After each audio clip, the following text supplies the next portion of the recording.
Yeah, I think spot on. We touched on it, and today was just the focus for this session was really about just bringing calmness, just talking to all our game drivers, our decision makers, to make sure that they bring the right energy, clear communication, calmness. So that was the focus for us, and yeah, credit to Munster. I think they put us on a lot of pressure. So our error rate allowed them to put us under pressure.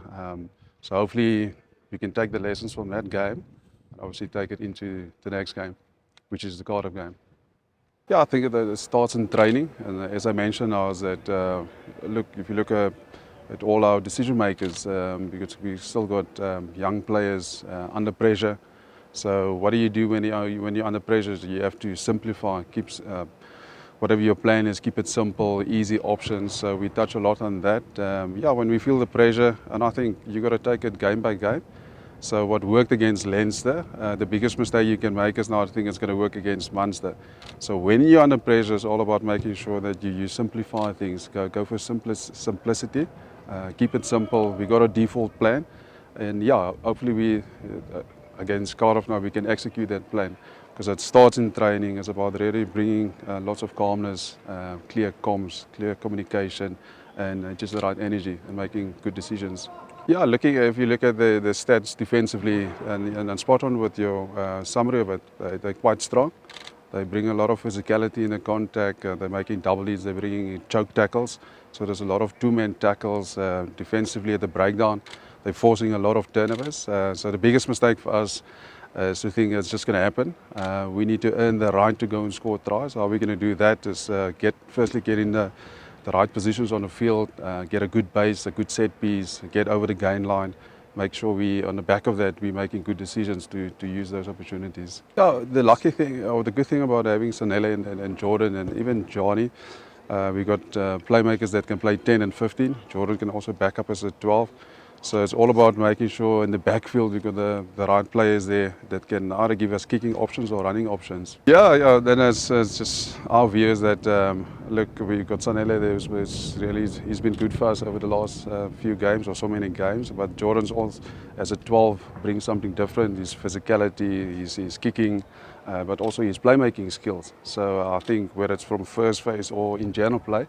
It's a good thing to have another playmaker there, and whether it's to get us over the gain line or to maybe shift the ball to our wings, and yeah, from there we can decide whether we want to have a go or to kick in behind them. Yeah, and if you look at, you probably think about playing minutes, he's right up there, probably in the top 5, playing every single game. And what I like about him is always spot on with you give him a chance, whether it's to go and score or just to get in behind the fence.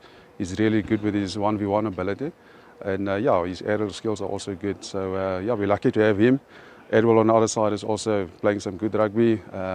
Kieran at the back, so we're really happy with our back three at this point in time. Yeah, I think it's credit to him is obviously he's really working hard. Takes his game serious in terms of preparation, analysing the opposition. And if you look at the watch training now, obviously that just the standards that he brings to the team and the rest of the guys, I think that's amazing. Just to have a guy like that on your squad.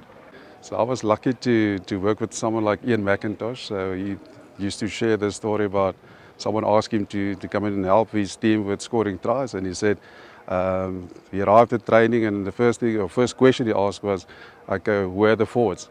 So I think to answer your question, it starts really up front. Our forwards are really providing the right platform for our backs, and then it's obviously down to making the right or taking the right options, making good decisions, and the ability to finish that. So yeah, hopefully we can do that or continue with that over the next so many games. Yeah, look, our plan was, when you do analysis, you look at Munster. It's they're really a quality outfit, a quality team. So the chat was around, don't allow them to dictate. And unfortunately for us, things didn't go according to plan. And we allowed them to get opportunities in our half, building scoreboard pressure. The first 3 penalties, they kicked it over. And then late in the game, we felt the pressure, just a lack of composure. Just our error rate allowed them to put more points on the scoreboard, more points. And yeah, this game obviously for us was, okay, what can we learn or what can we take from it Munster game? The ability to dictate. Don't allow Cardiff to come here the first 20 minutes, or any team, Don't allow them to dictate. It's a home game for us. The important thing for us is to start well on Saturday. Yeah, I think to answer your question, on a Monday we'll sit with all the leaders and just review the game. What are the positives we can take out of that game? What are the negatives, the work-ons, the way we call it? And I think going back to the Munster game is when you're under pressure, where do you go from there? You go to simplicity. You go to stuff that you know. So we got a plan. Our default plan is when we're under pressure, these line-outs, we're going to go for that. Yeah, and credit to them, and I mentioned it. They international players, they put us under a lot of pressure, whether it's with the ball or without the ball. Obviously, they did their homework on us. They didn't allow us what we call broken field opportunities, counter-attack opportunities. We scored a lot of tries against Leinster from their mistakes. They went 2 phases and they kicked. So we couldn't get the opportunities from that. And well done to them. Hopefully we can take the lessons into the next game against Cardiff. I think we will be, as coaches, we will be really disappointed if we talk about complacency. And the reason why I'm saying that, after the Munster performance, the thing that you want to see now as a coach is we come out as a unit, just go guns blazing against Cardiff from the first minute, dictate the tempo, force our game plan onto them. So yeah, complacency is definitely not something that we discuss during the week. For us, it's now to get back to winning ways. That's our focus.